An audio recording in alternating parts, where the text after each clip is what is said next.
At 7:30, we got Vanderbilt, who's 1-0, traveling to Virginia Tech, who's 0-1. Va Tech favored by 1 point on the ACC network. This is supposed to be one of the best games of the 7:30 window.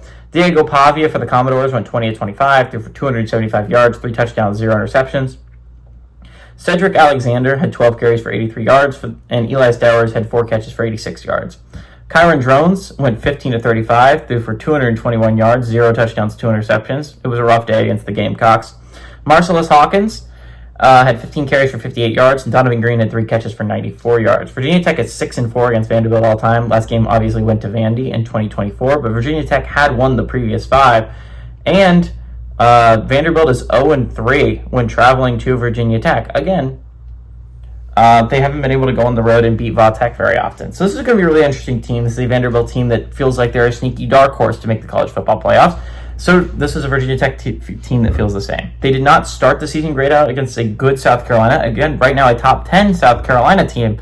But Va Tech gave up a valiant effort. They did not play their best in that game against South Carolina, but they kept it close heading into the fourth quarter until that punt return. This was a game that could have gone either way. And when I was talking earlier about Baylor was a team that desperately needed to win against SMU. I don't know if there's a team that is more in desperation mode in the Power 4 that is playing another Power 4 opponent, right? I don't know if there's another team that is in desperation mode quite like Baylor is. Va Tech is close. They are also in desperation mode. They cannot start 0-2. They cannot afford to do that. If Va Tech wants to be a little bit of a dark horse, a little bit of a contender in the ACC this year, this is a game they got to win. This is a game they got to find out a way to beat Vanderbilt. And I think they will. I mean, they're going to take a lot of anger from last year's game. If you did not know, Virginia Tech was considered to be a really a dark horse contender in the ACC last year as well.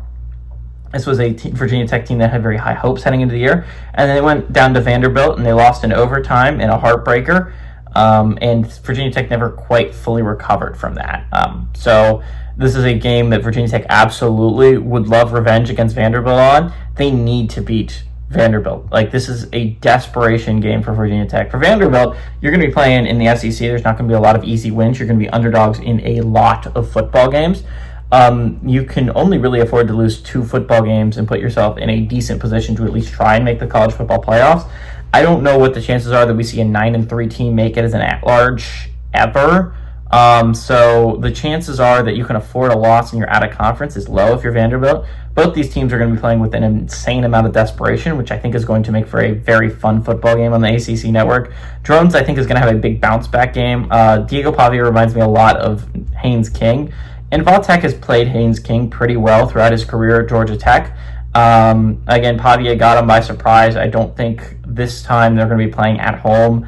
I don't think Vanderbilt travels all that well, in all honesty. They don't play that well on the road. So I honestly like Virginia Tech here to win and cover the 1-point spread, although I do think it could be a very close football game.